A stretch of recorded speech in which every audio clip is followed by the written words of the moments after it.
Shri Kunj Bihari Shri Harivansh. Radhe Radhe everyone, कैसे हो आप सब। भागवत बीट्स में आप सबका बहुत बहुत स्वागत है। फ्रेंड्स, इस साल 6 दिसंबर को आ रही है एक बहुत ही पुण्य तिथि। मनाया जा रहा है श्री बांके बिहारी जी का प्राकट्य उत्सव, अर्थात जिस दिन श्री बांके बिहारी जी इस धरती पे प्रकट हुए थे और हम सब जन को दर्शन दिए थे। आप में से ज़्यादातर लोगों ने श्री बांके बिहारी मंदिर के बारे में सुन रखा होगा और गए भी होंगे, परंतु क्या आपको ये पता है कि श्री बांके बिहारी मंदिर में स्थित मूर्ति किसकी है, श्री बांके बिहारी कौन है और इस मंदिर का निर्माण कब हुआ था। आइए उनके बर्थडे से पहले श्री बांके बिहारी जी के बारे में डिटेल में जानते हैं। वृंदावन धाम में श्री बांके बिहारी जी का विशाल मंदिर है, जहां देश विदेश से भक्त उनके दर्शन मात्र के लिए, उनकी एक झलक पाने के लिए आते हैं। दोस्तों, वृंदावन धाम भारत की पावन भूमियों में से एक है। वृंदावन धाम भगवान श्री कृष्ण की नटखट लीलाओं का साक्षात जीवंत प्रमाण माना जाता है। वृंदावन उत्तर प्रदेश के मथुरा जिले में स्थित है। यहाँ भगवान श्री कृष्ण के बहुत सारे मंदिर हैं, जो अपनी बनावट और शैली के लिए प्रसिद्ध माने जाते हैं। वृंदावन में स्थित श्री बांके बिहारी जी के मंदिर का इतिहास चमत्कारों से भरा हुआ है। ऐसी मान्यता है कि इस मंदिर में जो मूर्ति रखी हुई है वो किसी मूर्तिकार ने नहीं बनाई है, वो अपने आप प्रकट हुई है। पौराणिक मान्यताओं के अनुसार स्वामी हरिदास जी भगवान श्री कृष्ण के अनन्य भक्त थे। वह अपने प्रेम भाव से, भक्ति भाव से भगवान श्री कृष्ण की निधिवन में भक्ति किया करते थे। उनके हृदय में तो केवल और केवल भगवान श्री कृष्ण बसे हुए थे। स्वामी हरिदास जी का जन्म 1536 में भाद्रपद महीने के शुक्ल पक्ष की अष्टमी तिथि के दिन वृंदावन के निकट स्थित राजपुर नामक गांव में हुआ था। इनके पिता का नाम गंगाधर और माता का नाम श्रीमती चित्रा देवी था। स्वामी हरिदास जी को रस निधि सखी ललिता जी का अवतार माना गया है। हरिदास जी स्वामी आशुधीर देव जी के शिष्य थे। इन्हें देखते ही आशुधीर देव जी जान गए थे कि ये सखी ललिता जी के अवतार हैं और राधा अष्टमी के दिन राधा रानी जी के दर्शन लाभ हेतु इधर पधारे हैं। ये बचपन से ही संसार से उबे उबे से रहते थे। किशोरावस्था में ही इन्होंने आशुधीर जी से युगल मंत्र दीक्षा ले ली। जब ये 25 वर्ष के हुए तब इन्होंने अपने गुरु जी से विरक्तावेश अर्थात व्यवहारिक न होने की प्रकृति का ज्ञान लिया और संसार से दूर होकर निकुंज बिहारी जी के नित्य लीलाओं का चिंतन करने लगे। स्वामी हरिदास एक बहुत ही प्रसिद्ध और श्रेष्ठ संगीतकार थे। वे संगीत सम्राट तानसेन और बैजू बावरा के गुरु थे। उन्होंने अपना संगीत श्याम सलोने भगवान श्री कृष्ण को समर्पित कर रखा था और भगवान श्री कृष्ण की संगीतमयी भक्ति करते थे। एक बार स्वामी हरिदास जी के शिष्य ने उनसे कहा कि स्वामी जी, आप तो नित्य ही श्री राधा श्री कृष्ण के दर्शन पाते हैं, परंतु हम शिष्य भी युगल जोड़ी के दर्शन पाना चाहते हैं। तभी स्वामी जी ने सभी भक्तों की इच्छा का ध्यान रखते हुए श्री कृष्ण और राधा जी की संगीतमयी भक्ति शुरू कर दी। स्वामी हरिदास जी अपने भजन में एकदम मगन हो गए।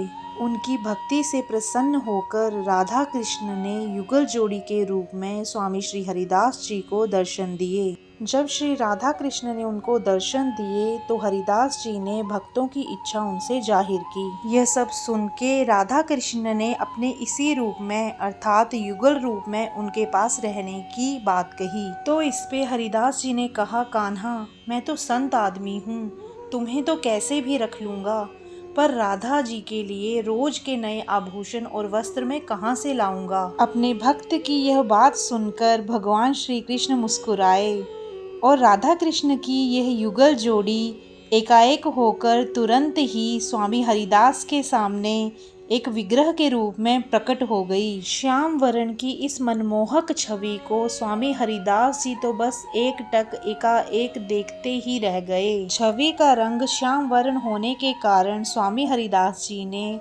इस विग्रह का नाम श्री बांके बिहारी रखा।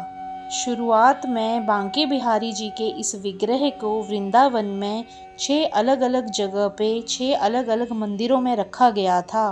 किसी कारणवश जैसे कि बाहरी आक्रमणों से बचने के लिए इस विग्रह को एक जगह से दूसरी जगह स्थानांतरित किया जाता था, परंतु विग्रह को रखा सिर्फ वृंदावन में ही गया। बाद में सन 1862 ईस्वी में स्वामी हरिदास जी के वंशजों के सामूहिक प्रयास से इस मंदिर का निर्माण कराया गया। दोस्तों, बिहारी जी का यह मंदिर इस समय मथुरा जिले के वृंदावन धाम में बिहारीपुरा नामक एक जगह पे निर्मित है। इस मंदिर में बिहारी जी की एक काले रंग की मूर्ति विद्यमान है।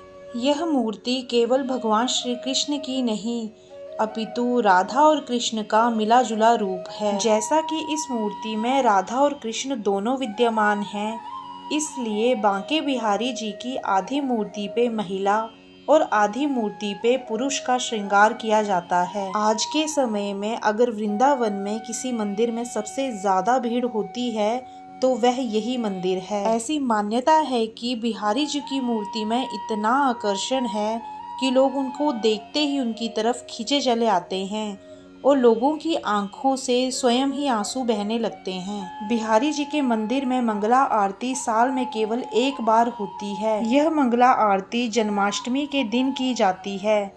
यदि आप लोग बिहारी जी के मंदिर गए हो तो आपने देखा होगा कि उनको बांसुरी धारण नहीं करवाई जाती है।